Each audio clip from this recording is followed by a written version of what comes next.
So you might be asking yourself, who is this girl and why is she giving me advice? Well, my new friend, let me take a moment and introduce myself to you. I, like so many of us, had a really difficult, challenging childhood. The type of childhood that left me wondering if I was lovable, if I was good enough, what will my life be like? How will I be in relationships? Will I recognize love? How will I be as a mom? How will I treat myself when I'm older? What kind of relationships will I allow into my life as I grow? I always looked at life on a deeper level. I always felt a little bit different. And I also really found it to be soul level important for me to make sure that the people around me felt loved and that they mattered and that they were included. And eventually one day I realized that I needed to include myself in those values. So I've been on this journey where I've been collecting inspiration through ideas and through material that I've learned and through experiences that I've had and through every person that I've ever worked with on my journey or every friend who shared their story with me. And I realized that there's a part of me that's an educator that wants to share this information, that wants to share my experience and my knowledge that I've obtained throughout my life and spending my life just studying relationships and practicing the skills and tweaking them to make them even work for me even better. And on my journey, I went from being somebody who didn't know if I was lovable, if I could ever really be loved, if I was enough. I was an extreme people pleaser. I was codependent. And now, in my late 30s, I am an empowered woman. I am assertive. I do not settle for relationships that are good enough. They need to be incredible to stay in my life. I have broken the cycle, and I have an incredible marriage. And I have a son that I absolutely adore and feel beyond grateful that I get to be his mom. So I wanted to create this podcast for you, dear listener, because maybe some of the things that I've experienced or I've learned on my journey is something that you can apply to yours, or you can tweak it and make it your own to fit your journey so that you can allow yourself and give space for yourself to grow and become who you've always wanted to be, who you're meant to be on that soul level. So not only do I have my own life experiences, I have also spent my life working in the behavioral health field, in the mental health field, and I've also made sure that I have the credentials and the education to fully understand, and I continue to take trainings every year to make sure that I am up to date and that I am continuing to learn and practice the skills that are really truly going to help me create the best relationships that I possibly can have in my life, including and especially the relationship with myself. Through my journey, I learned that the most important relationship I'll ever have is the relationship with me. And I need to start there. And then it just ripples out and influences every other relationship that I have. So I do have a bachelor's in health and human development, a master's in marriage and family therapy. I also have an associate's degree as a wellness practitioner, which means that I also am a certified hypnotist. I'm a certified family life educator. I've studied holistic nutrition and also life coaching. So I've really spent my time studying this area so that I can tie in the research-based skills with the experiences that life has given me as well, so that I can deliver you experts and resources and awesome conversation that'll hopefully give you some things to think about and maybe shift your perspective or try out for yourself and see what you like and throw away what you don't. And anyway, I'm just so honored that you're here to share a piece of your journey with me. And again, I hope that part of my journey can positively influence yours. Welcome to the Beautifully Changed podcast. I'm Steph Prehamas, and I'm delighted you're here. Now, let's make your relationships awesome. Well, hey there, cuties. And P.S., if you don't like being called cuties and you have a different idea, let me know. But just so you know, in real life, I call all of my friends when I see them, I'm like, hey, cutie, or hey, gorgeous, stuff like that. So that is true to who I am. But if you cringe every time you hear that, let me know and I can adjust, because this should be an enjoyable experience for the both of us. So with that being said, thank you for coming back, and thank you if it is your first time here. My goal is for you to walk away with some insight, asking yourself questions, maybe seeing something with a new perspective, or with a tool that you can apply to your life to deepen your own journey of self-love and connection in your relationships. Before we dive into today's episode, I wanted to clarify something from the last episode with Kay. So Kay was on and we talked about, accepting yourself, and embracing your brand, and how that can help you connect with people more. And at the end, as I was listening back and editing, I was like, oh my gosh, I sounded like such a spaz. But I wanted to talk about that for a second. So at the end, I had caught myself in, let me know if this ever happens to you, where you're talking to somebody and then all of a sudden you think to yourself a thought that doesn't really support you, right? So as I was having that conversation with Kay, I was trying to say something and it came out completely not what I was trying to say. And when I listened back, I was like, oh man, I missed that opportunity. So I was talking to Kay thinking, oh, here she is, my peer. And then in my mind, I was like, she's not your peer, she's your teacher. And then I panicked for a second. And I was like, oh, she is my teacher, because I actually attend Kay's courses to understand brand a little bit better. So like right now, I'm currently finishing up her course, Clarity Week. And it's so insightful. But anyway, when I was talking with her about negativity versus cheerfulness and all that stuff, I got in my head and I was like, oh no. And then I just totally messed up what I was trying to say. So my point that I was trying to say when I was talking about cheerfulness versus focusing on the bad stuff is that a lot of times negativity is what sells. Negativity is what gets all of the attention and draws more people to it, right? Like when we see a car crash, we all got to look, right? And cheerfulness can often be seen as an annoying trait. And like, for example, we were having a game night, a small group of people, and there was 2 new people there that I'd never really interacted with before. And all night they were like low-key insulting me. And I thought, this is so interesting. Like, you're at my house insulting me, but cool. And so they would say things like, we were playing this meme game, right? And so basically the thing is there's a meme and then you have to, it's kind of like Cards Against Humanity, but you put like a little quote that's funny. So anyway, they kept making jokes about people who like live, laugh, love, or people who, that one coworker who shows up really cheerful. And when they read those cards, they would say additional really negative things about those type of people.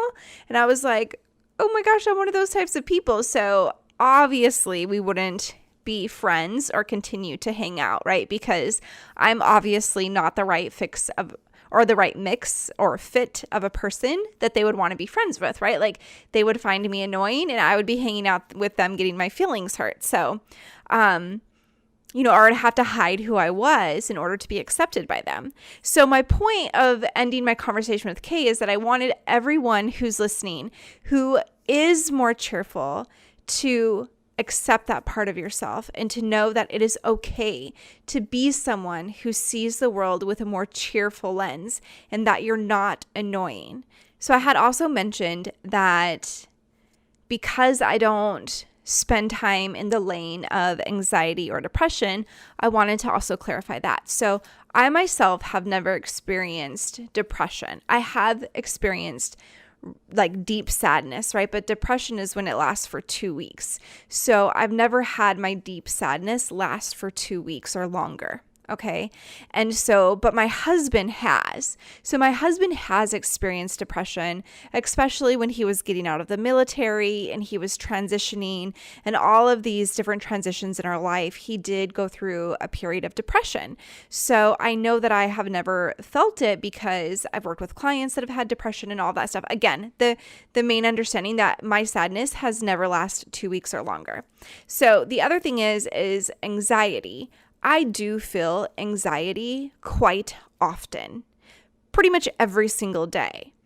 However, I use all of the tools that I teach my clients to use so that I do not stay in the anxiety or the anxiety doesn't control me. I don't call it my anxiety or anything like that. It's anxiety that I experience. So for example, anytime I get in the car to go anywhere or to travel, like flying or anything like that, I'm scared. I have anxiety, right? However, I use my tools of telling myself that I'm safe and I find things that I enjoy about the journey.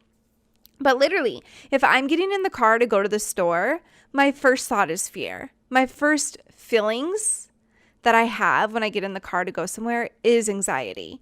But then I move through that so that I enjoy my time. Also, since becoming a mom, I constantly have anxiety about something happening to Keone and I where both of us end up dead. I know this is really morbid, but I'll fear, like that's one of my biggest fears in life is that something happens to both Keone and I. And then where does my son go? Like Makayo, he has no one that he would go to that he already knows and has an incredible relationship and somebody who would raise him with the same values that Keone and I have. So that's a real fear of mine, but I can't live there. You know what I mean? Like I experience that fear. I know that fear is real, but I also use my tools to, work through that and not stay in that place. So my general outlook in life is really cheerful. It is really optimistic. And again, I get told that I'm annoying all the time because I'm cheerful or that I've never had a bad thing ever happen to me. And that's not true. My life has had very, very many bad things happen to me. And I've witnessed so many bad things happening. However, like someday I'll write a book, y'all, and you'll hear some of my stories more. But really, it's about I just live in joy because that's where I feel really good. And that's what I want to bring to you. Now, pain is real. However, pain is only part of the story. And when we learn to find the joy in the day, the bliss in the day, the love in the day, the light in the day, we can get through the dark a lot smoother and a lot quicker. So I didn't really get to say that when I was talking to Kate because like I said, I got in my head. And I know at least one of you understands what it's like when you get in your head and you worry that you're going to make a mistake and then you completely make a mistake. And then you're like, well, that was recorded. Awesome. So anyway, bottom line, cheerful people, you are not annoying. You are beautiful. You are needed. So stay true to yourself and don't hide yourself when other people are making fun of cheerful people, because your cheerfulness matters, it's needed, and it's appreciated. Okay? So now let's talk about today's guest. Her name is Dana, and Dana has been a nanny for years and years and years. So she has lots of experience with the kiddos, and that's what we're going to talk about today is some parenting tips. I wanted to get her perspective on parenting, plus Dana is also an intuitive. So I thought, hey, let's talk about parenting with the spiritual realm and with somebody who's also comes at it with that more playful, blissful, cheerful attitude. So I really do hope you enjoy our conversation and that you get something that you can apply to your life. And also share this episode with somebody, share this episode with a friend. And just a little reminder, if you are somebody who is wanting to work on your own self-acceptance, your own self-love, to release some of your self-doubt, to release the limiting beliefs that are holding you back from the life that you want, from the relationships that you want. I do provide coaching on a one-on-one basis or hypnosis on a one-on-one basis. So if that is something that you would like to pursue, go ahead and send me an email at stephanie@beautifullychange.com. We'll see if we're a good fit. And even though we're talking about parenting today, my point isn't to shame different parenting styles. That's really not my goal. Trust, I get how annoying that is, and I do not like it when I'm hanging out with other people and I'm feeling completely judged. And I've noticed that I have even friends that I will feel like I'm getting really judged when I'm with them over my parenting style. And I'm like, I could be judging you too right now. So that is not my goal. I don't want you to go away from this podcast feeling terrible. My goal is to help you shape your time with your kiddo so that it creates more of what you want, like a deeper bond, love, safety, a higher vibration, because how we show up influences the kiddo's development.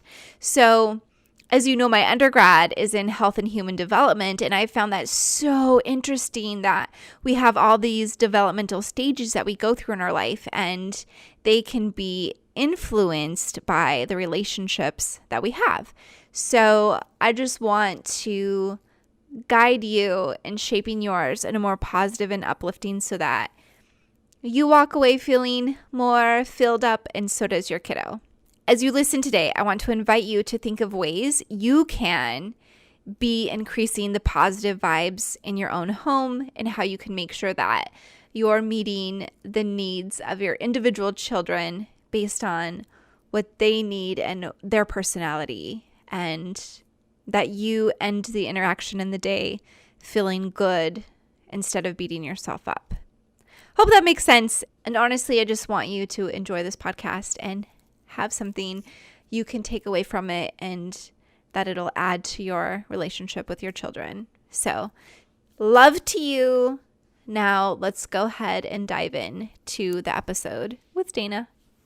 Dana, welcome to the Beautifully Changed podcast. I am so honored to have you here with me today. Thank you so much. I greatly appreciate it, and I greatly appreciate your time. Yes, yours as well. And the wisdom you're going to share with us, girl, because you have like 25 years experience of working with families and people, just guiding them with your intuition and just, helping them just step into their connection and understand their relationships more. So for me, I really love to empower a child. I like to watch that unfold, and it unfolds with every child differently. And it can just be the smallest thing. And I'm just going to use something that is off the top of my head. So working with children, I used to teach them how to take care of themselves, whether they were 2 or 10. And the 2-year-old, I would say, go turn off the TV, because if I go and turn it off, it's going to upset them, right? Mm-hmm. They're going to start screaming, yelling, and freaking out. And yeah. I like to avoid that as much as possible. So to empower that child is I show them where the button is. Obviously, they can't read it too, but they can see where the button is. And if I put their finger there and show them, and then I go and say, go turn off the TV, they can go and turn off the TV. I've learned over the years that the more you empower that child or any child at a very young age, they have the confidence and the self-esteem and the skills to move through their different ages. When you don't empower them, it starts to show up in girls that are 12, 13, 14, 15, 16, and they think that they can't speak up. And I just pick girls because I am coaching right now a 16-year-old girl, working with her and getting her to really see that it's okay to speak up. It's okay to set boundaries, with everyone, not just your friends, but even your parents, so that you feel like you're being heard. And that comes with all of us. When we don't feel heard or we don't feel like we can speak up, then we just kind of just stay quiet in life. And then we're like, hey, why didn't I say something? And for me, that's really important when I work with a child or a parent or a parent and a child. I love that. That's such a such an important point. And I hope you'll give us a couple more examples of how you can empower a child at any age, because what you're saying is so, so true. And I'm sure even the female adults listening to this episode will be like, oh my gosh, I remember having to learn that it's okay for me to stick up for myself, or for me to share my ideas, or for me to share my dislikes or my likes or my needs. And it is so important that we're able to step into that place. And I love that you're teaching families that you can do this with young kids, even as early as the age of 2. And I have discovered, and maybe you can share a little bit on this as well, like part of, if you are silencing yourself, you can also see that then in your behaviors acting out in ways that can be self-sabotaging or a little bit more destructive than you're probably were hoping your kids would do when you're not able to speak up for yourself. Have you seen that in your experience? I have. And I thought of something I wanted to share, and then I'll come back to that, what you're saying Okay. right there. So, and this one is a big one. It is, what does every parent say before we go outside in the winter time? I'm going to pick that time of year because that's really significant.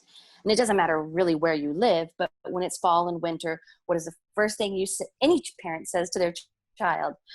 Get a coat. It's cold outside. And you know how many kids say, I'm not cold. I'm not cold. And you're like, well, you need to get a coat. It becomes a struggle, and it becomes a fight, and no, you need to put on a coat. And I have watched this over the years. And for me, it's almost disturbing, because what you want as an adult is for that child to learn to listen to themselves, right? That's what we do, is we say to them later on in life, you don't need to listen to your friends. Listen to yourself. You know. But we've taught them at an early age, listen to me. I know better than you. And so for me, as I have worked with many children, I just take out that struggle and say, okay, you don't have to wear a coat. And they kind of look at me like I'm being sneaky because the parent is saying wear the coat, when in fact I'm really not. What I'm going to say is, grab your coat. You get to carry it.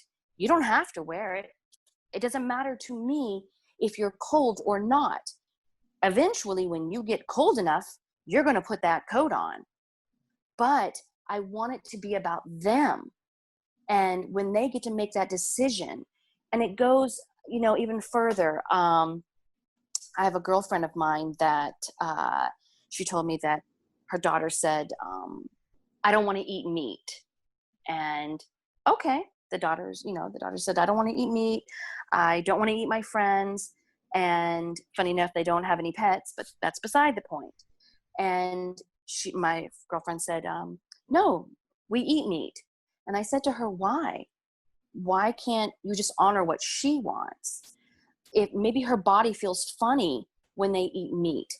I know if I don't eat pasture raised chicken, I kind of feel what that animal goes through. That may be a little too much for most people, but when you have children are really sensitive. So when you can honor the space of what they're in and who they are, they're able to grow up. They're able to be more of themselves. And in reality, most adults, that's what they wanted their parents to do for them. They wanted them to empower them as a child. And it usually comes down to the adult wanting to feel power over the child. Like, I got you to do this. And that's not really okay. No, these are really great points. And I think what we're talking about today is so, so important, because, when you do talk to parents, they do say, well, I want my child to grow up and be responsible and independent and, able to do the right thing and make the choices that are right for them. But then we don't give them any training or the experiences or the opportunities to do that. And then all of a sudden when they're 18, we're like, why aren't you doing this better? And it starts with us at home from such a young age. But let's say someone's listening and they're like, oh my gosh, but my child's 14 and I haven't done any of this. Is it too late? What would you say? I would say it's never too late. The first thing I would say is sit down with them, have a conversation, get to know that 14-year-old, because whether you've had a conversation or not, peel back those layers, get to know them, get to know their ideas, who they are, their thoughts, find that creative part of them that you can connect with so that you start to build and open that relationship up of, let's say the parent hasn't empowered that 14-year-old daughter or son, and they feel like their self-esteem isn't really there and they're lacking something. Well, now you get to really pour back into it because you get to discover who they are, what they're great at, and start there and go forward. I love that. And, I kind of wanted to, I know I'm kind of jumping all over the place right now, but I'm just so excited having this conversation with you. And it was thinking about so I have a 7-year-old son.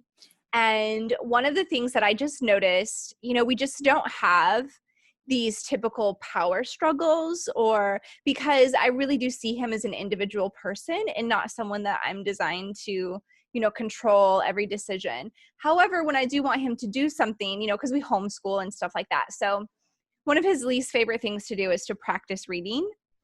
And so Ooh. we practice reading in the mornings. And so one of the things that, because he really likes to watch YouTube or YouTube Kids sometimes. And so, I'll say, well, I need you to practice reading before we're able to do that.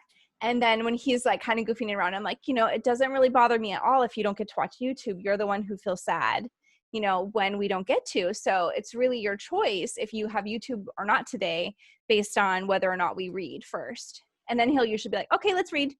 And then he'll be like super excited about it. And then he's like, okay, now can I watch YouTube? And I'm like, yeah, for sure.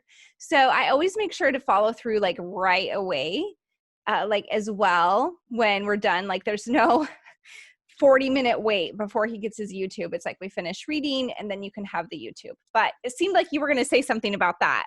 You got a little excited at the beginning. I'm not really sure because now my brain went somewhere else. If I was, it was more like, I like that you do that. Like, you do this and you get the reward. And have you ever, I like to switch things up. So sometimes children, they'll take advantage of the situation. Okay, today I'm going to let you watch YouTube first and then you get to read, but then they don't want to read. I like to let them make that choice to read because in reality, he does know that that's what your expectation is, right? Right. And even though he is only 7 years old, I'm sure he is not a dumb child. Most of them aren't. They know like, oh, this is what my mom expects of me. This is what she wants me to do. And I know I need to do it, but I really don't want to. So for reading, whether it's reading out loud, hearing something, listening to some headphones where he's listening to something, because it took me a long time to like to read. Now I love it. So I really encourage, if a child doesn't really like to sit down and read, but they can do other things while they're reading, that's coloring, so their brain is still absorbing, they will surely come back to reading a book. But it's because they're able to do many things at once. And so to have them just physically sit right there and read a book, unless they are comprehending it, they're just reading it. So they're not taking anything in. So I like that you give the YouTube thing and that he earns it or whatever. And you're right. I don't think you should wait. There shouldn't be a long list of things to do and then you get that. And so that's all I was going to say. Okay. Yeah. No, that's great. No, that's good. One of the things I love this because this is where we get to help our listeners think of how they can add some creativity to their life with empowering. So my son loves getting read to, right? He will have, he will sit and listen to books all day long. It's just when I ask him to like, read to me or share some of the words, then he's like, oh, this is boring. But he loves being able to do it. So he also loves drawing. So as you mentioned that, so one of the things I'll do with him is I'm like, let's write a story. Let's write a comic book. We'll draw and you tell me the story and then let me know what words you want to write and then I'll write the rest. And so we kind of teamwork it. And that's kind of how it's like he is practicing reading and writing and spelling, but without really zoning in on that. So it's like he doesn't realize Right. that's what he's doing. And I think that's great. You're using his own creativity on himself. And the story that he gives you, hopefully it's something, I'm sure, coming from a boy, inspiring, challenging, kind of mystical or, adventurous, so that it's almost like he's imprinting his own self-esteem, confidence back onto himself. And he's not even aware of it. Oh, I And love if you that. and you pick up the book later on, like if you put it away and you pick up the book later on, you're like, hey, I want to read this book to you. Do you remember doing this? And he may or may not even remember the story, but you're re-imprinting those things back onto him so that he carries it within him. A lot of people don't realize that um, most of us, when we read, whatever we read first, we don't really get it. We have to go back and reread something.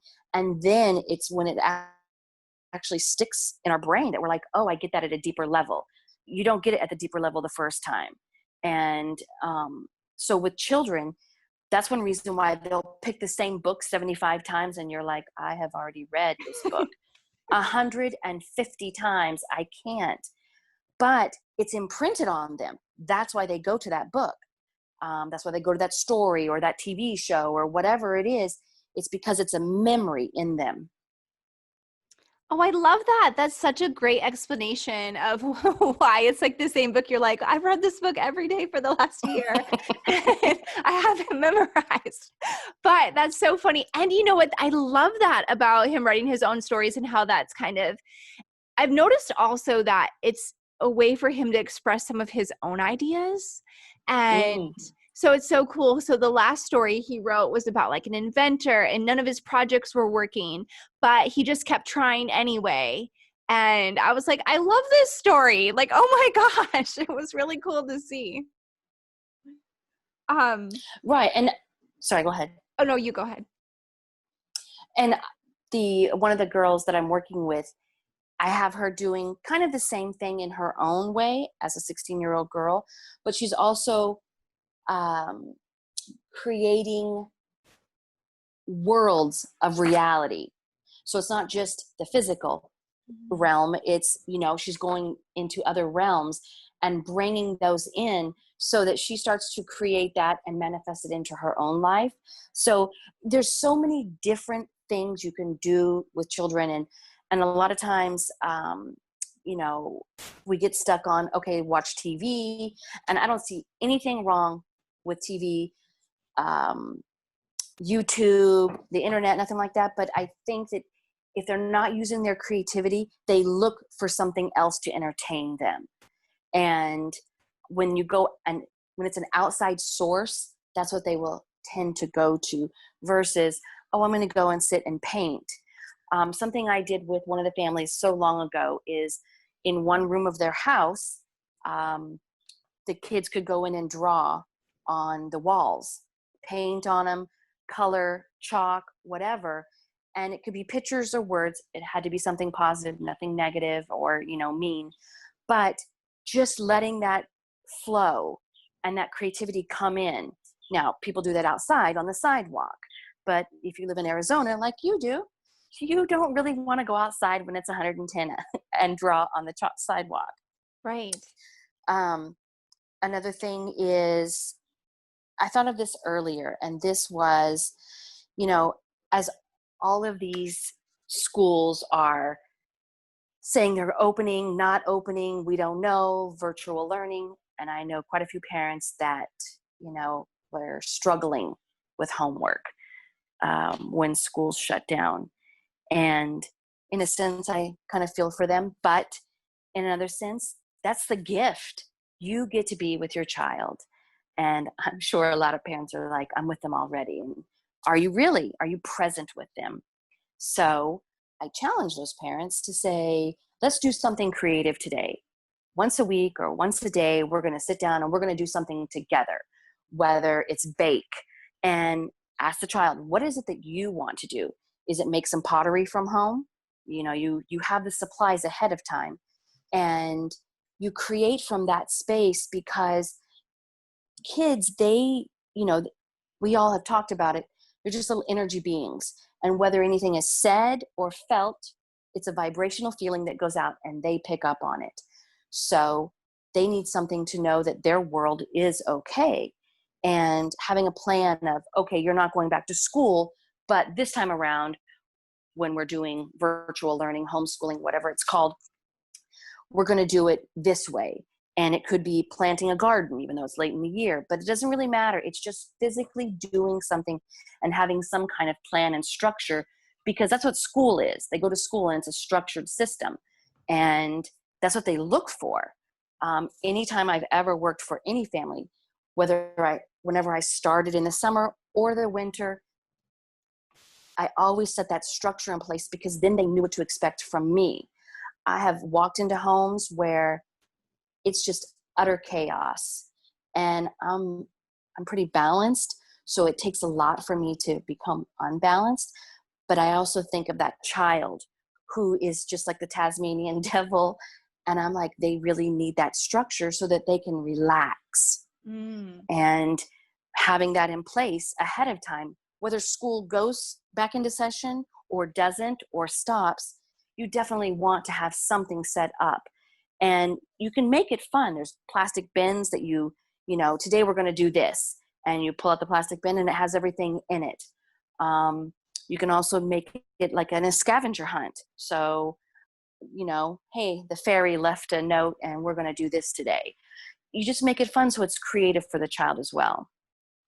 I love that. So a theme I'm hearing with you is that it's really important to be creative and let your child or your children really tap into and maybe create opportunities for them to really tap into their creative side. Yes, because then they feel like, first of all, they feel like they're being heard. There's someone who is doing something with them to be present with them. It's not like, hey, I'm going to turn on the TV and you're going to watch it and we're going to sit in the room together. You're physically being with your child. I know plenty of parents that don't play any games with their kids, and there's nothing wrong with that, but that's all that the child wants is sit down and play a game with me. Sit down and teach me a game. And so when you take that time with them now, as they get older, they will come back to that. And it's something that they will then go forward to teach their own kids. And when it comes to parenting, what do most parents say? I'm not going to be like my parent. Right. And inevitably, that's what happens, because they haven't implemented any changes, or the first time they react a certain way to the child's behavior, they're then reminded, oh, that's what my parent did with me, but they don't know how to stop it. And so it's always about, showing the parent. When I used to work as a nanny, is if I just be myself, they're going to see that. And it's not a competition. It's getting you to see that you can be different. You can change it in a very slow way, that you and your child have a connection. I love that. And Dana, even with my own experience, like I know I wanted to show up in certain ways. Like there was certain things I wanted to take from my own childhood and bring into my own family. And then there was things I wanted to do completely different. And I did have to have the awareness to learn those skills and to see what's important. And so I love how you're talking about that present connection. And, it reminds me of every single person under the age of 18 that I've ever worked with. So a lot of times, when I used to do family therapy, parents would come in and they're like, I want my child to listen to me the very first time I ask them to do something. And right? That's like the best, right? Yes. And basically with this mentality of fix my child. And every time I would have like an individual session with a child, they were like, I want quality time. I want time with my parents doing something fun. And so one thing I would do often in family therapy was play games, like board games Mm. and stuff like that. And it was so interesting to me that even 17-year-olds, if they had younger siblings, would just be so excited. Like I would play this game. I'm sure you've heard of it. It's the talking, feeling, doing game. And I don't think so, but go ahead.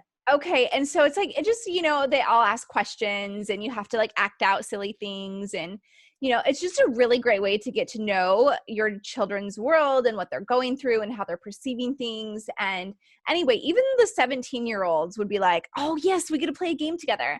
Because for a lot of them, it was the only time their parents sat down with them and the entire family would play a game. And they absolutely loved it. And so I think what you're saying is so, so important. And I think parents, sometimes we think it has to be bigger or like super fancy or, take hours and hours, when really if you set aside like solid time, like, I don't know, how many minutes would you say a day would be good? I'm going to say, once you start to create this, you want more of it because then you start to see it. So I would say maybe 30 minutes, 3 to 5 nights a week. And that 30 minutes, you just sit down. It's not, doesn't have to be around the table. It could just be in the living room with a candle lit and everybody just talks about their day.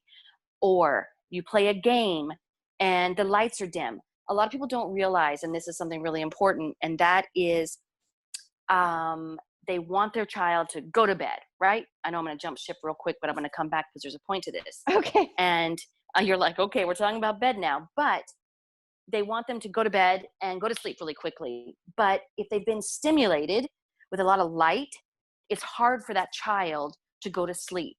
But if the lights are dim and you've set the tone for a calm evening, they're much more apt to go to sleep and actually sleep better versus, wild banshees trying to go to bed at 8:30 at night and they call out 15 times, I need a cup of water. And it could just be playing a game. It could also be like, we're going to play hide and seek in the house and we're going to turn off the lights, but there'll be dim lights around and we all get to find each other. I mean, just to bring in those little things. It's nothing big. You're just playing hide and seek in the house, or you're reading books and everybody reads a page, or you're playing cards. It's just little things that add up to those bigger moments because that's what you remember from a childhood. Right. And if you don't have those moments, that's what you long for as an adult. You wish you had Yes. those moments. And you try to create it yourself with other people, for sure.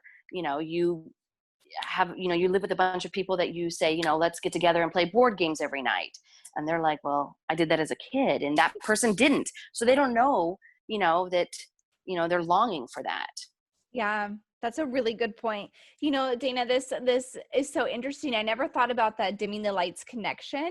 However, I do know with my kiddo, just my experience is like, so we'll do part of our bedtime routine is a lot of times every night we'll read a bedtime story and then we'll have like a little nightlight in our room versus like the regular light on. And then we'll play like shadow puppets. And then we'll just talk about, what are we grateful for that day? And then I'll ask him like, what does he want to dream about that night? And we'll have like this like kind of gentler, softer conversation. We'll play in shadow puppets. I mean, he's 7, so it makes sense that we're doing shadow puppets. And, and so. But I like that. Yeah. I think that's great. It's a really beautiful nighttime routine. And I feel like it's a wonderful way because I feel like the mood that you're in as you go to sleep is really important. And I think it just helps him have a peaceful night's sleep and feel loved as he drifts off.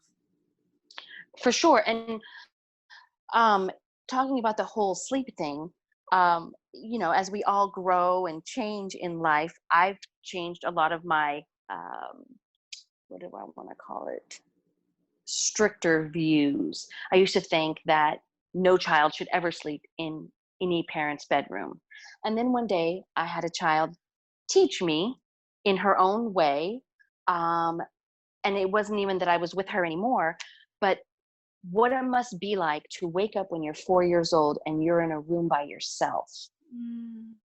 And I had this epiphany, like, and had never phased me at all. And her parents wanted her to sleep without her closet light on, which I get it. Okay. Um, and so I encouraged her to use a flashlight, then she could make the shadows on her ceiling. And, we kind of played that way a few times and thought it was funny. And she would always sleep in her room for me whenever I was there watching her. And when I wasn't, she knew she was getting out of that bed, but which is, funny. And then I started to realize and think about, man, being 4 years old and waking up in a big bedroom, and it's yours, you're aware of it. How kind of scary is that? And if you think about it, you start usually with a crib in a bedroom next to your bed as parents, and then eventually you put the baby into their own room. So the baby's actually waking up by themselves, and they wake up scared, and you come in eventually, either, within a couple of minutes or however long you wait. And I started to think like man, the child's getting put to bed and they drift off to sleep. And then when they wake up, it's not that they don't know where they're at, but they wake up scared and there's no one there. And they start screaming and yelling for mom or dad. Now, I'm not saying every child should sleep with their parents, but I have known of families that did the family thing. Sometimes the kids slept with the parents, sometimes the kids slept in the bedroom. And how different it changes the child and how much better sleep they get when they just sleep in the parents' room. Now, as adults, we all want our own sleep and quiet time. I'm 100% for that. But encouraging them to go back to their bed, it can be like, okay, if you sleep in your room tonight and stay there and you don't wake up, hopefully, then we'll do this. But I just can't imagine being that 4-year-old child and waking up and being in a room by myself and getting up. So at any age, up until they're probably about 10, it, in a sense, it should be okay to come in. And even if it's just like you have fun and you put the sleeping bag on the floor, okay, you get to sleep in here and here's a sleeping bag, you can camp out. But I think nighttime should be a very smooth, easy transition versus screaming, yelling, and crying. I really like what you're saying, Dana. It's like bring compassion into the sleep time. And that also empowers them as well to understand and acknowledge and accept their emotions as well. And that being scared isn't wrong, or needing comforting isn't wrong, that it's okay to seek comfort when you're feeling uncomfortable. For sure, yes. Okay, I wanted to, there was a couple of things that we've talked about that I wanted just to pop in here a little bit too. So I enjoyed your laughter, and I was laughing as well when I mentioned how the parents would want you to be like, listen, I want my child, my teenager, whatever, to listen to me the very first time I ask them. Why? Can you explain like how come that expectation is unrealistic? I would turn it back around on the parent and say, do you hear the child the first time they talk to you? Mm. And it is very unrealistic because of the fact that for over the years, you didn't stop, have a conversation, have the child look at you, you look at them, be present, and speak to them as versus talking at them. I want you to do this, or my expectation is this, or I'm disappointed in you, and versus I'm disappointed that you did this. And it comes back down to the child is just mirroring what the parents done to them. So if they want them to listen the first time, the child, then the adult should listen the first time. And when you shift that and you make that connection, whether it's 17 or that 14-year-old that you're going to sit down and have a conversation with that you don't really know, you listen. It's all really about listening and being heard. And when we feel like somebody has heard us, everything just opens up inside of us. We want to talk. We want to share. We want to grow. And that's what helps us. So for any adult, that's wanting their 17-year-old or 14-year-old or 10-year-old to listen to them, my question would be, have you stopped and listened to them?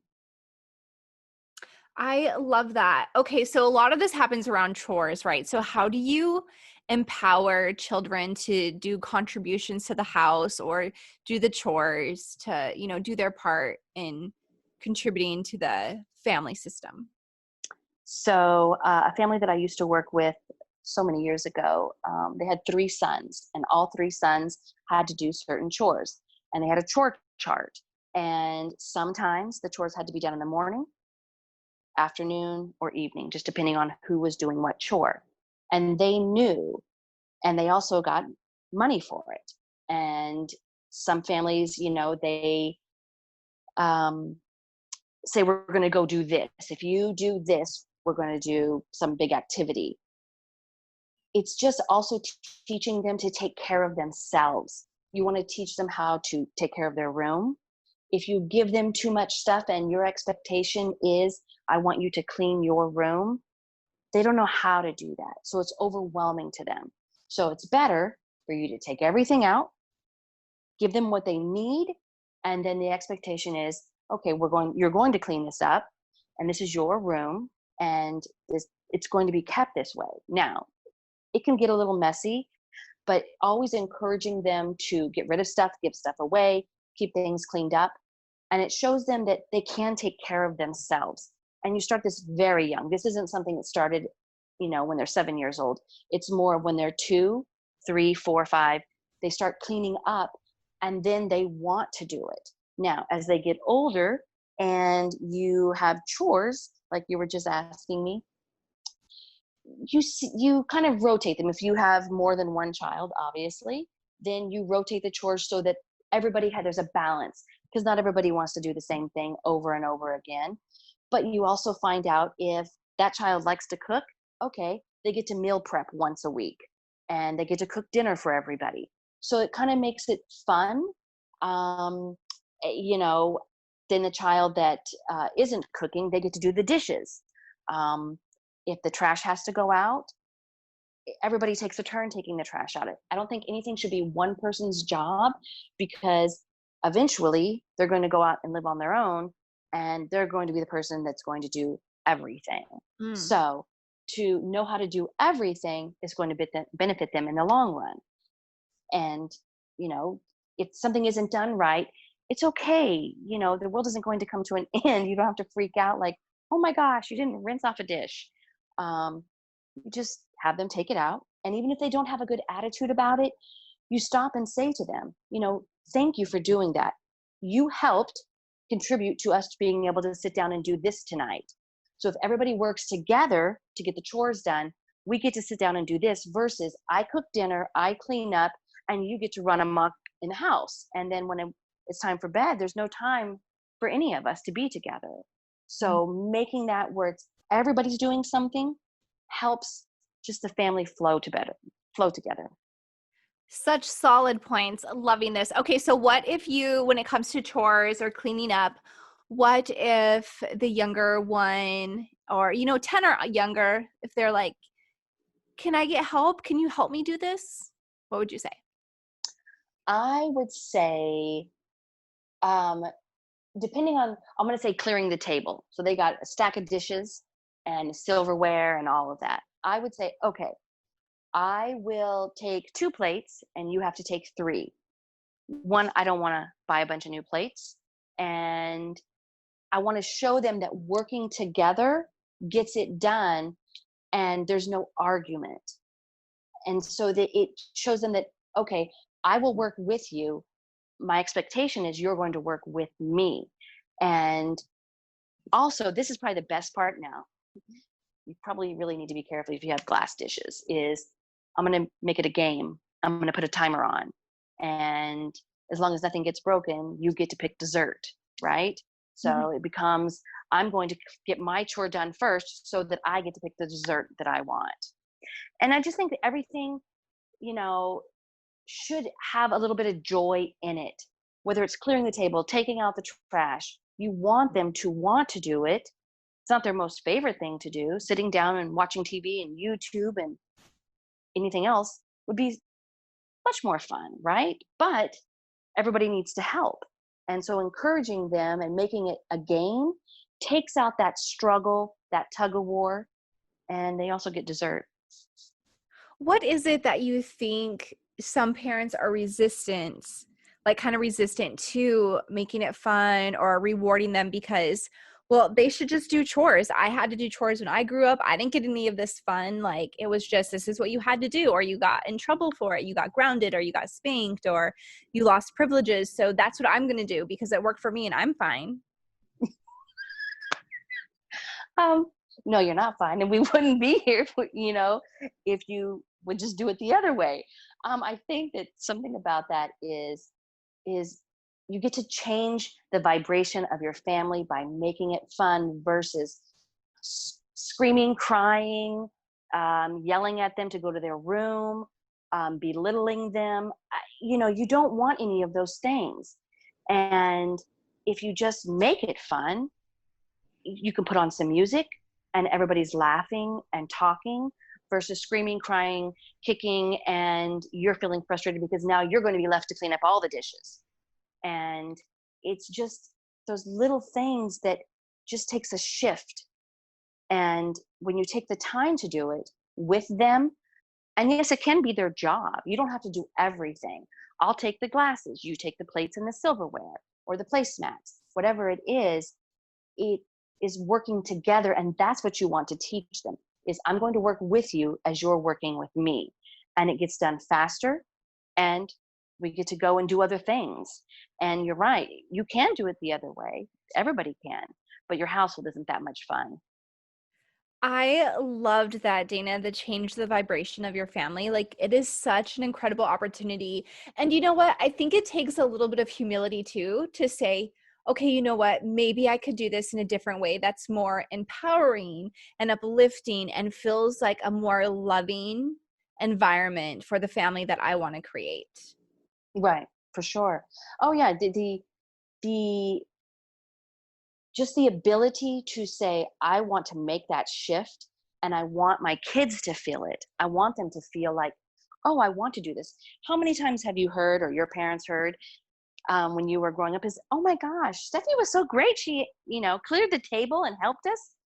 And your mom's like, but she won't do that at home. Well, it's because that family probably made it fun.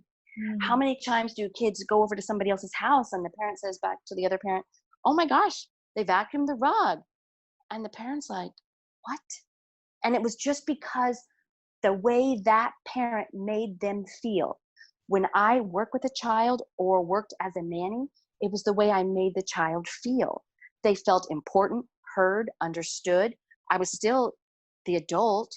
I didn't let them just run the show and then it just becomes chaos. But there was a point to it that I brought them in so that they felt like they were important and they mattered. I love that. It's almost like structured compassion is the kind of the thought that came up to me because it's like you're having, boundaries around it. However, like the whole point is so that they feel really good and they know that they're loved and they're important and that their feelings matter.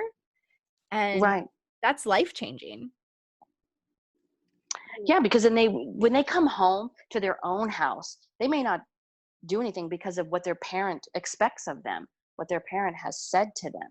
And, it's like that 14-year-old that the parent now wants to have a conversation with. But when she goes over to her girlfriend's house, she's completely open and talks to her friend's mom. And her own mother is missing that. And I know plenty of women that miss that connection with their daughters. And that is the special gift. I mean, to say that if they have a son, of course that's a gift too, but the same sex as the parent is actually the gift because you get to see yourself in that child. So whatever you pour into them is what's poured back into you. And you really want to build that child up. You want them to feel great about themselves. And I know plenty of girls right now that, don't feel the greatest about themselves, self-esteem, confidence, and know who they are.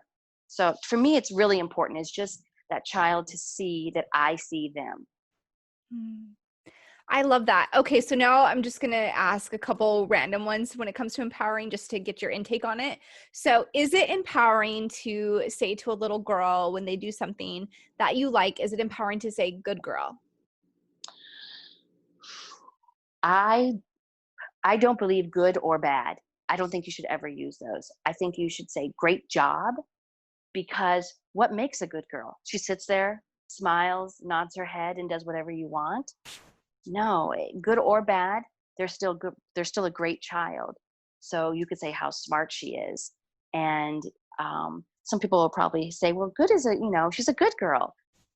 Okay, I just see it differently in the sense of, "You did a great job. You're so smart. Thank you," or whatever. Versus, you have to be good to get something. How about you're just worthy of getting it? Yes, I love that. And actually, for anybody who's interested in like fixed mindset versus, a growth mindset, the fixed mindset are the people who are so scared to do anything, right? Because they don't want to make a mistake. They want to be seen as the good person, all of this also as the smart person. So I do like how you're saying, give them a specific, example of something that they did well. And also make sure if you're going to say like, oh, that's so smart, or you're so smart, also say, great effort. You put in Right. such great Yes. effort. So even if they got like, I don't know, a C on something, or they missed a couple spelling words, but they got like 8 out of 10 right, or 5 out of 5 right. Well, great effort. You got 5 of these, you spelled 5 of these correctly. That's 50%. That's great effort versus you missed 50%. Oh my gosh, you're horrible. You're so dumb. Go away. You know what I mean? Right. Yes. Also, I do not believe in um, saying anyone is ever bad. That is, children. So they either, if they hear the word good, they're always going to say, "I'm the good child." Right? They're going to point out to their brothers and sisters, "I'm the good one." Even if you use the word bad, oh, they're always bad. Or the child will actually seek out you to say to them all the time to reaffirm that behavior is, "I'm bad." And it's really not healthy, either one of them. And I have heard lots of parents say it, and I'm always like, "Oh my gosh, I can't." Like, I just want to say, please don't do that. Yeah, that's probably one of like my pet peeves when I hear people say to their kids, good girl, or you were a bad girl today and stuff like that. I'm always like, oh no, her self-esteem, I can see it like withering away right now. Okay, what about spanking? Is that empowering? That Okay, so my view on spanking is hmm, I don't believe in it at all. I think even this is just a little on the teetering line, but um, not even a SWAT. And if the SWAT is just more like, "I need to get your attention," I can see that happening because maybe the child ran out into the road, um, or they touched something that was hot that you kept telling them. I get all of that, but if 25 years I've never hit a child, I think most parents should not even be able to spank their kids, because I've had to use words, timeout, um, different structures to get them to listen. And I just think that once you start hitting a child, not only do you create an angry child because it's your vibrational energy that goes into them that's frustrated and angry, but it's also you're taking something away from them, and it's their own spirit. So as soon as they start to get hit, doesn't matter how it is, whether it's with your hand or a belt, and we'll just say that people use those, um, it you're taking something away from them physically, mentally, spiritually, because it's a trauma to the body. And our bodies, we're not meant for that. And I don't I won't say I won't judge too many people for it. I do know people that have spanked their children, but and that you're taking away um, their willful spirit, and it's that determined, empowered child that has the confidence.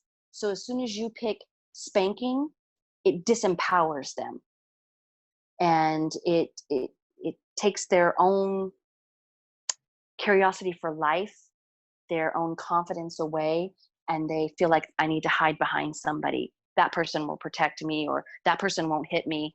And even if the parent says, "Oh, I love you because I hit you," I just shake my head and walk away.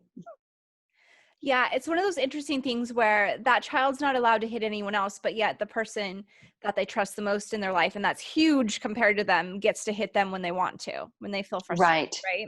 So it's kind Yep. of like one of those misunderstandings, like, wait, so adults can just hit kids because they want to, because they're mad, but kids can't hit anyone, even though they don't have the skills. I also think it's really interesting because as you were talking, it's like, yeah, it becomes an easy solution, and therefore the adult doesn't have to learn new skills or learn how to talk or practice these other techniques that may be harder at first, but then become so simple to use and ingrained in the family system and the family vibration, as you're saying. So I think there's also research out there that shows that spanking, especially with like a belt or something else like a spoon or a shoe, and It changes the brain matter. I could see it. And I've known plenty of parents that have done those things, and it's the saddest thing to me. And I've also heard parents tell their kids to shut up and yell it at the child. And they don't, I just want to stop and say to the parent, have you ever heard me say that to your child? Why would you say that to them? Like, why are you pouring your anger, your frustration into them when you could just get up and leave the room? You can go into the bathroom, and eventually the child's going to stop screaming or yelling or crying, whatever it's going on. At that moment, it stops. But as soon as you interject your vibration of, this is the authority and this is what I'm going to do, you change that child. And uh, just working with them, communicating. And yeah, it does get frustrating. Oh yes, I've had people tell me, "Oh, you must have a lot of patience." Actually, I have none. That's the opposite. But I also know with a child, I just talk to them. And if I talk to them and work with them, they in themselves start to shift. So if I say, you have to share that toy, and I will say it until this child shares the toy. I don't let the other child take the toy. I have that child give the toy up. And it takes a little bit. And they do it. They want to do it, but they feel like, I want them to feel more empowered of giving that toy versus somebody physically taking it out of their hands. So discipline for me is, you're going to have a timeout and we're going to talk about it. yeah, that's interesting. Also, when you were talking about like the parent, or the adult, I also like to ask too, like, how would it feel for you if you were telling somebody something or you were expressing your emotions and somebody told you to shut up? Or if someone came up, like another adult came up to you, like a coworker, they didn't like how you were behaving and they just started hitting you with a belt. You know what I mean? Like, right? Like we would be like, That's abuse. What would you do? You would call HR and you'd be like, listen, Joe just hit me with a belt. Yeah, of course. right. But Joe's like, well, I didn't like the way they didn't meet the deadline, right? And so that would not be okay. Yet we're doing that vibration in our house where anywhere else we have to learn and use different skills. So Right, and you want to know why? Because it's their house. It's their way. They get to they get to create the illusion that their family is the shining apple. Everything's great. And I used to think that. And I've worked in all different kinds of homes. And I'm not going to sell anybody out, so nobody has to worry about that. But I used to think like, oh, this house is spectacular. And then I get in and I'm like, oh, it's not that spectacular. So it comes with the mentality of, whatever goes on in my home is my business. Whatever goes on at work is their business. So that's how they justify it. And I have experienced it quite a few times, and it's always like, oh my. yeah, it is interesting. I like to ask parents, like, what is your goal when your child's an adult? Do you want to have a relationship with them? Do you want them to come back and spend time with you? Because you're creating that reality now. You know, like, are they going to want to come home on their breaks? Are they going to want to come home on holidays? Like, how much time are you going to feel like they're going to want to see you and spend time with you? You're creating that relationship with them as their children, you know? Right. So I wanted to I ask agree. you, oh, good. I wanted to ask you though about connection. So why is empowering a child something, or I guess let me say it this way. So what is it about connection and empowering a child that strengthens your connection with them? Because they feel like they've been seen and heard, and they know that the one person that connects in that way with them, they look for it. So it doesn't have to be necessarily a nanny, but it can be a teacher. It can be the parent, but it's taking the time, and you want that connection. You want that child to turn to you and come to you so that they feel like they've been heard and you've been heard. Um, I know plenty of nannies that the children have turned to the nannies because that nanny has been in that child's life. And there's nothing wrong with that. I actually think it's the greatest gift of all that I built a career on this. But I get those special moments. I get to have them. And it's because I've been present. How many people say when they're cooking dinner, I'm cooking dinner, don't talk to me right now, or I'm watching my favorite show, or whatever. It's stop, make eye contact, and just hear them for that 5 to 10 to 15 minutes. And they're going to get distracted and go on and do something else. And you're going to go back to doing whatever. And it was just in those few minutes that that connection and that bond was heard and felt. Mm, that's so good. It actually reminds me of, have you read the book, A Year of Yes by Shonda Rhimes? No, Well, I think she gives an example in there where she was just like, I'm going to say yes anytime anybody asks me to do something, because she wasn't really experiencing her life or doing things, you know, because she was saying no all the time. So, but one of the examples she gives is that her little child would ask her to play, and she would be like on her way out to go do something. And she would usually be like, oh, I'm on my way, or I'm writing, or I'm doing this. And then since she decided to say yes to everything, she was like, yes, I would love to play with you. And then like 10 minutes later, her little kid would be like, okay, I'm done. And then she's like, okay, and then walked off. But those 10 minutes that she gave to her kiddo was like really, as you say, changes the vibration. It keeps the vibration where you want it to be, where people are feeling loved and seen. And as to your point, is that sometimes we think it's going to take like 2 hours, and we're like, oh, I don't have 2 hours right now. But a lot of times it takes 10 minutes and you got that, you know, you can find right. 10 minutes. And something you had said earlier, I agree. Yes, it's just a few minutes. And earlier when you asked me about the 30-minute, how much time would you give? How much time do you want? Like, I'd rather have 30 to 45 minutes to just sit down, read books, and talk about the day, depending on how old the child was, or just be present. Um, Also, if you tell your child, we're going to go and do this, whatever this is, I'm going to take you to lunch, or we're going to go to the park, you could only get so many of those where you don't honor it, that the child starts to feel like you're just giving me a pipe dream.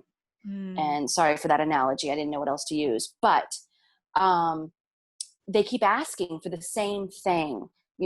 I want this. And it's very important, because that's what you want from them. If you say to them, after they're 12, 13 years old, I'm going to leave you at home and this is what I want you to do. And the child says, okay.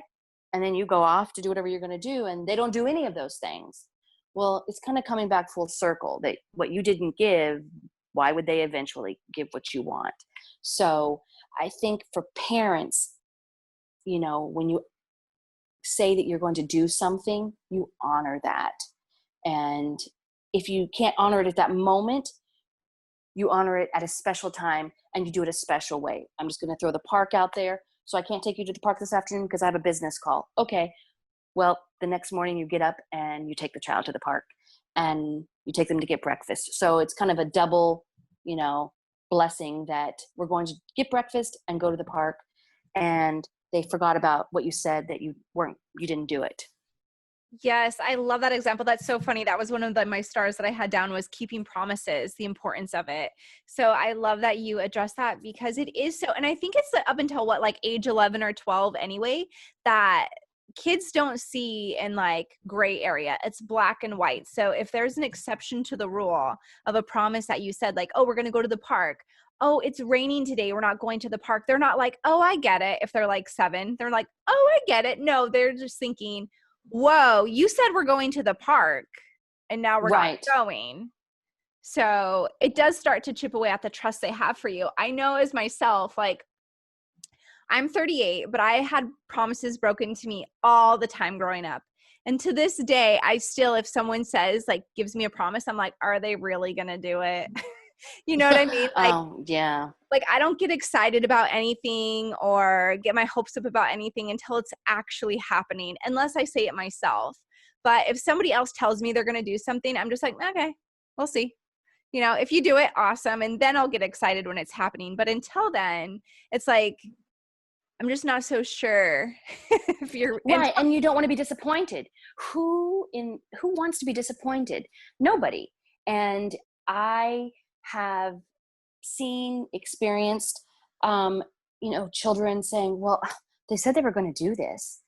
And I just kind of sweep it under the rug and talk about it, and then just try to move into something else and talk about, if they bring it up again, we talk about it so that it dissipates it. But I'm sure as a child, yeah, you get disappointed. The parent says, oh, we're going to get a dog, and we never get a dog. And the child just wants a dog. And the adult's like, well, I have to walk it. I got to take it to the vet.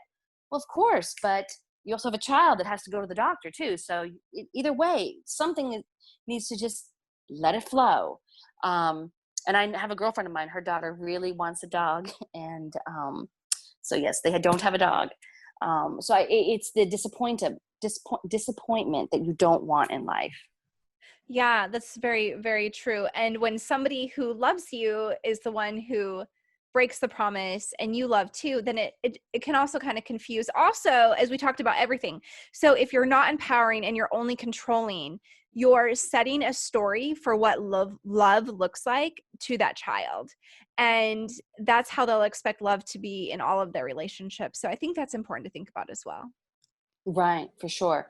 I think allowing somebody else to control or have control all the time, or you turn your control over to them because, well, I'm the adult, then that child just seeks out someone who's just like that, controlling. Oh, that's love. Oh, I feel safe with that, versus, I can feel safe within myself.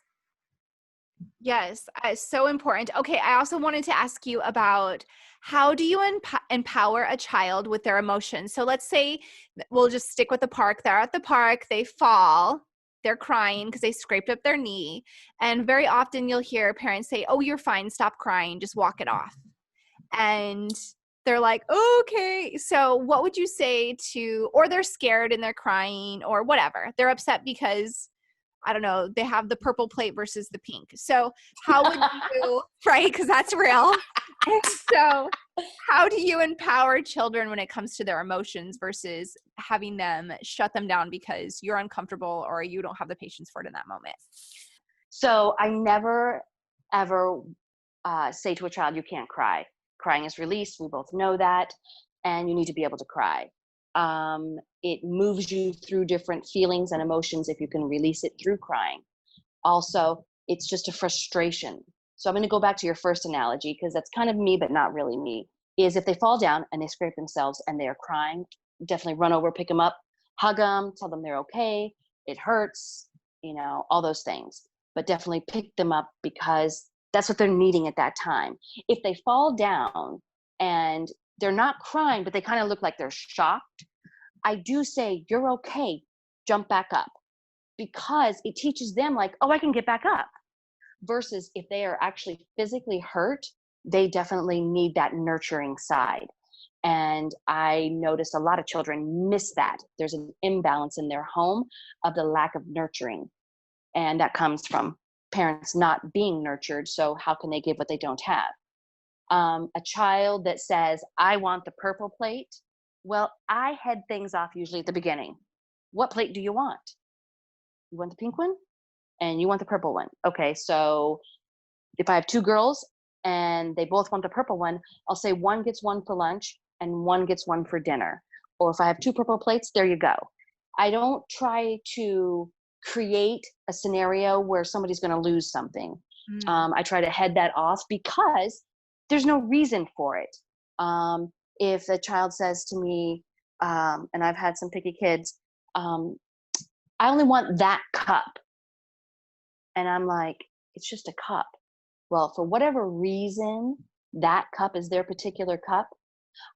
I will just be like, okay, I'll give you the cup, because I can make it a big deal and it becomes a big deal. And then I can get frustrated, or I can just wash the cup and say, here you go, and move about my business. And nobody is getting upset. It's not a power struggle with me. And I tend to just give them, I know what they like anyways. So here you go. And it just keeps the home life calm and peaceful. I like that. If I see somebody's child at the park that has fallen or they need something, I will definitely just ask the child, acknowledge them if they're okay, versus the parent that, isn't really acknowledging that their child is hurt. And maybe they're not bleeding, but they're just sad or they're crying, because that's what we all want.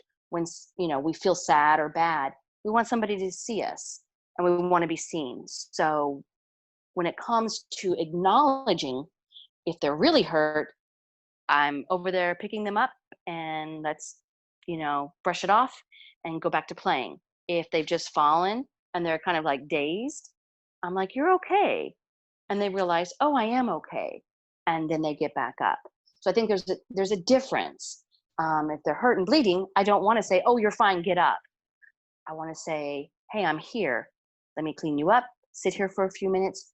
You can cry because it does hurt. And teaching them to acknowledge their feelings helps them to know that their feelings matter.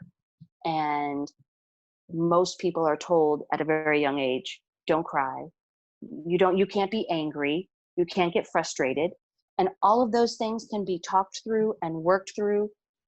It's just allowing that child to express them verbally versus physically. Yes. And I like that distinction between if they're like bleeding and hurt versus if they, are just shocked. And I think, because I know with myself too, with my kid, when he'd fall, I'm like, are you okay? And he'd be like, yeah. And I'm like, can you jump up? And then we're kind of like, okay, we're good. Woo, you fell hard there, but you're good to go. I kind of, I maybe sometimes for me though, I mean, I only have one kiddo. He's an only child. And I definitely, we've been working on emotional intelligence with him since he was like from day one kind of thing, because I know it's so important. And so I love having that conversation so that other people know that it is okay to let your kids feel their feelings, because they're human and we feel our feelings. And also think about the adults that we know that don't allow themselves to feel any feelings at all, or they don't even know how to identify their feelings. And so it's so important as kiddos to start letting them be aware of what emotions they're feeling, whether it's happy or sad or scared or silly, all of that. And so I like that. I like the distinction between the two, Dana. Yeah, no, for sure. And what you teach your child is what they will teach other children. When they're at school and they see somebody crying, they go over to help that child. And that's like the best in everything. When you watch another child have compassion, empathy for another child, it's the child that says, oh, they're just crying, they're just crybabies. That child's learned that at home. And that's the saddest part, that, that part of them is shut down, cut off, blocked, whatever, that they're going to go through life, hopefully not, but most cases, not feeling or not being able to express certain things. You're right. Or feeling super frustrated if they're in a relationship where their partner does try to express their feelings.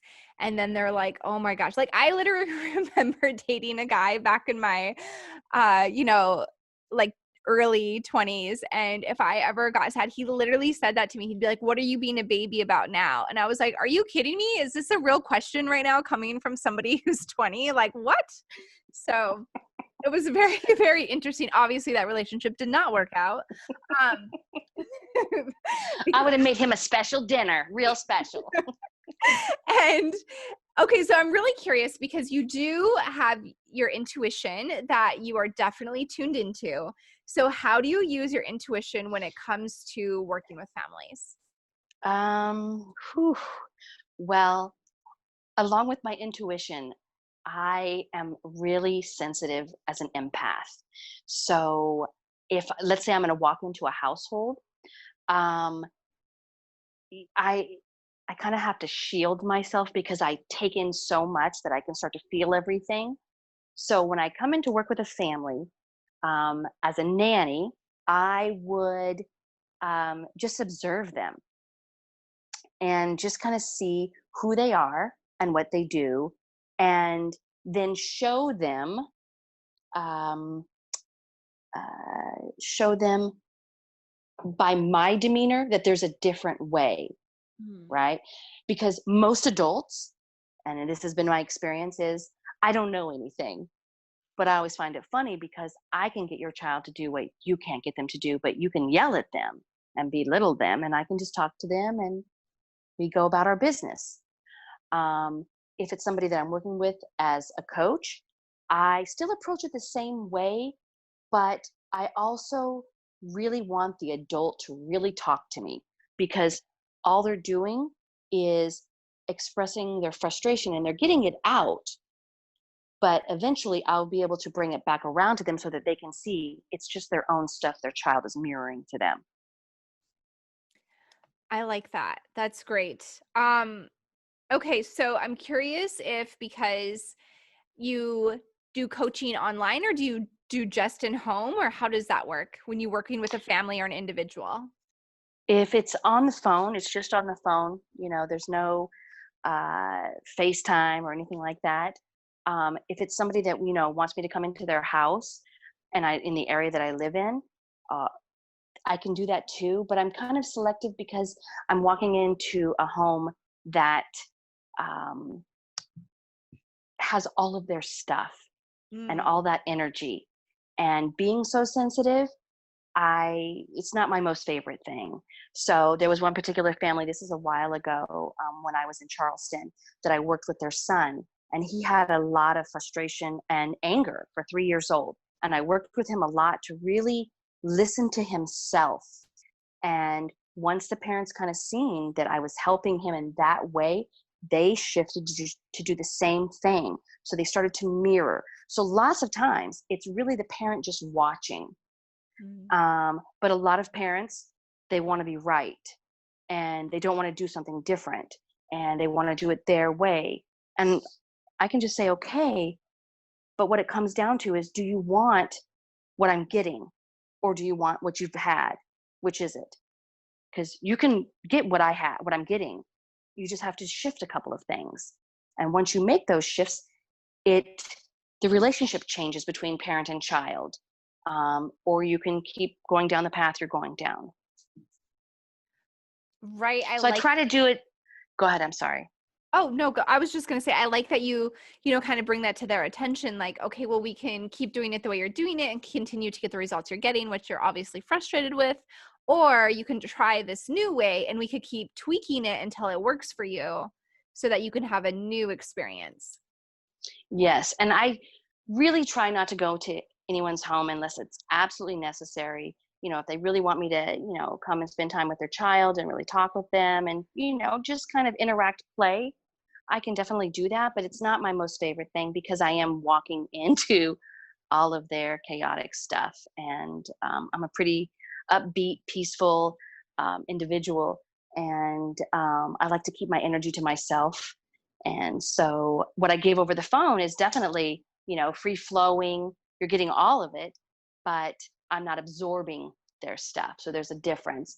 And I can get from the phone conversation just as much as in person. But in person is really for the child. And so that they can feel like, oh, hey, someone does hear me, someone does see me. And then hopefully that parent, makes those shifts. And usually it's just little things. It's just stopping and being present. Yeah, that is where the key is right there, is just be present, give them some undivided attention, play with them in whatever way, and be creative. And if you don't have glitter in your home, that's okay. You can still do something else. I love that you can tap into your own creativity. And I love how you've also said, like, even if you start off by just doing a little bit, you're eventually going to want more because you're realizing how good it feels to just have that enjoyable interaction with your family. I love it. Right. Yeah, for sure. It's really, if the child is missing it, just imagine the adult is actually missing it, but they think that they're getting it. And maybe some nights you sit down and watch a movie as a family. All the lights are down and we watch a family funny movie. The kids will remember that just as much as playing a board game, but all of that connection and being present does matter. Put the phone away. And pop some popcorn or whatever it is that people eat. I don't care. um, but just be present, and it changes everything. I love it. And so, Dana, do you have any current projects you're working on? I am not working on any projects. I am just working with clients, and so I just do one-on-ones or with families, but no projects. Okay, that's okay. I just like to ask that question just in case. And if you were to think about something that's underrated, what comes up for you? Something that can be underrated in a household, in families, is just like you said with your son at nighttime, what you say, what you're grateful for. So maybe when you sit around, if it's a good sized family, you sit around at nighttime and you tell each other what you're grateful for in that person. I think that in itself, like, hey, I'm grateful that you cooked dinner, or you cleaned the kitchen, or, you know, whatever. A lot of that gets swept under the rug, and it's more like, oh, that's their job, or that's that person's job. And just saying, I'm grateful that you're here. I'm grateful you're healthy. Um, it Those things matter, and I see that a lot, and have seen it a lot over the years, of people not being grateful for one another. I love that. And it's such an easy and free thing to implement, right? Just to Right. give some time and to share what you appreciate about each other. Plus, who doesn't like to hear what people appreciate about you? I mean, really, show me one person. I mean, it may feel uncomfortable if you've never received compliments. However, it still feels really good to be like, oh, wow, these people appreciate, or my family appreciates these things that I do every single day or weekly or whatever it is. I love that. For sure. Yeah. It's, if you stop and you just listen, um, uh, about what people say about their spouses or about their children, it's almost like if you stopped and heard yourself, you would like, ah, I shouldn't say that. So just stopping and saying, I'm grateful for this. It's being grateful. It's not like, let me pick at you. And because those things, they matter and they add up. Because the ungrateful stuff, that there's a bag for that too. So the other bag needs to be a lot fuller so that it outweighs everything else. I love that. I love it, love it, love it. Okay, so this is just one of the questions I like to ask because to just help us all in relationships be creative. What is one of your favorite kind of dates to go on?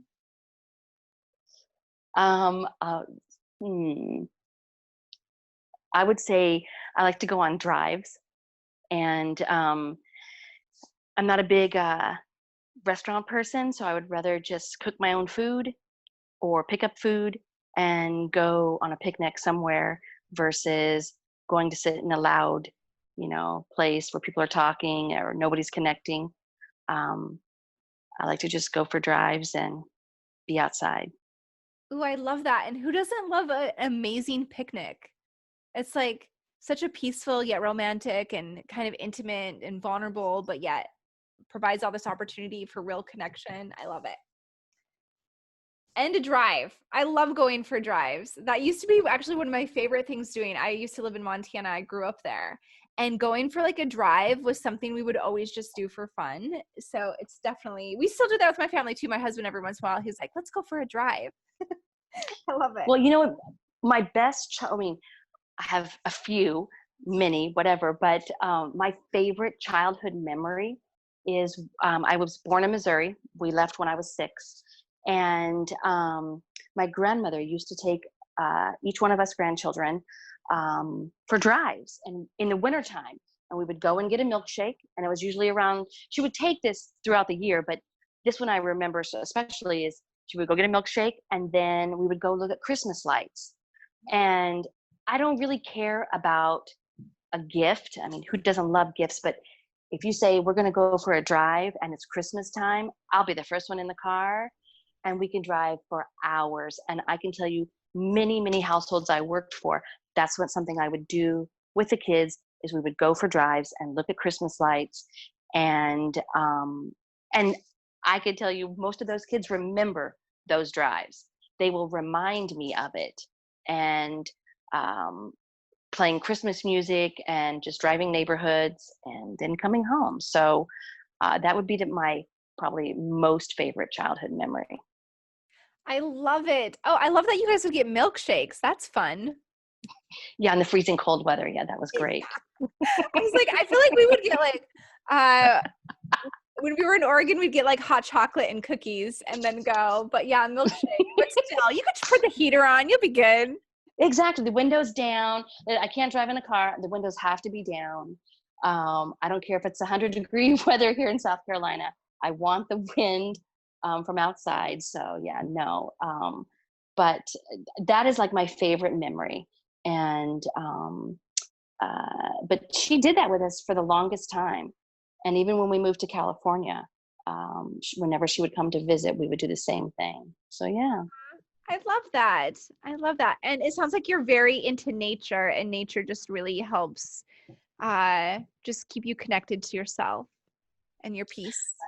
Yes. Yeah. Being outside, that all that energy, definitely. I need to, go walking or just be out by water. I love the salt water.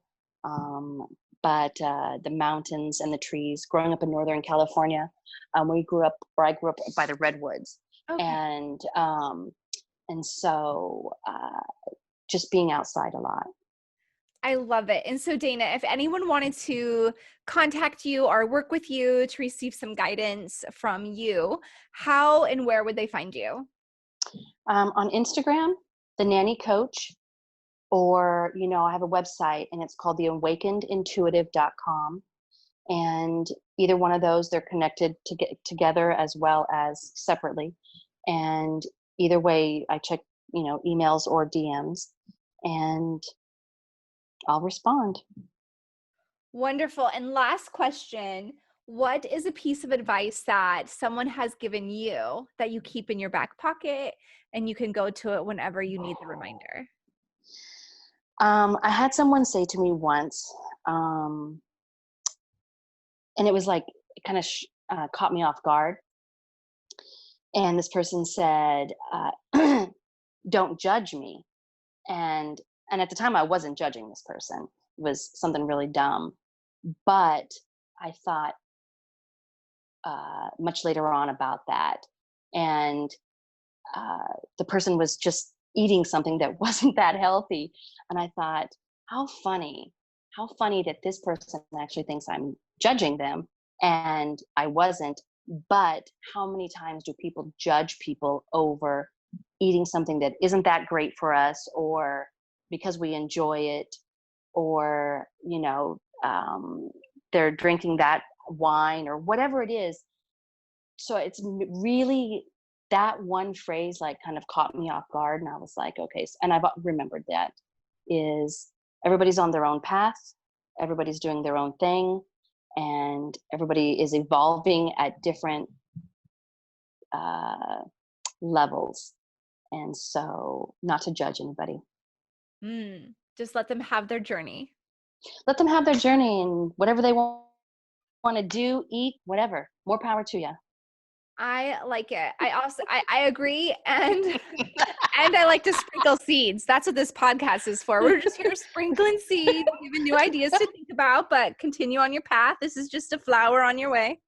So Right, because we all are works in progress. So okay, maybe I wouldn't eat that, but as long as you like it, hey, whatever. I have a girlfriend that's vegan and vegetarian, and she used to eat meat, but she doesn't eat it now. But I did get her to eat mushrooms, and she wouldn't eat mushrooms. So see, it's just everybody on their own journey. that's right. That is right. Dana, this has been such a pleasure. I loved having this conversation with you. I love that you brought just such joy and laughter and just real talk too. Like we talked about some really important concepts and ideas and skills and all of this. Yeah, it was such like a kind of lighthearted, joyful conversation. So thank you. Thank you. No, I truly enjoyed it, and it was fun. Thank you so much for spending some of your time with me today. And make sure to share this episode with someone and leave a review. And remember, you're worthy of incredible love.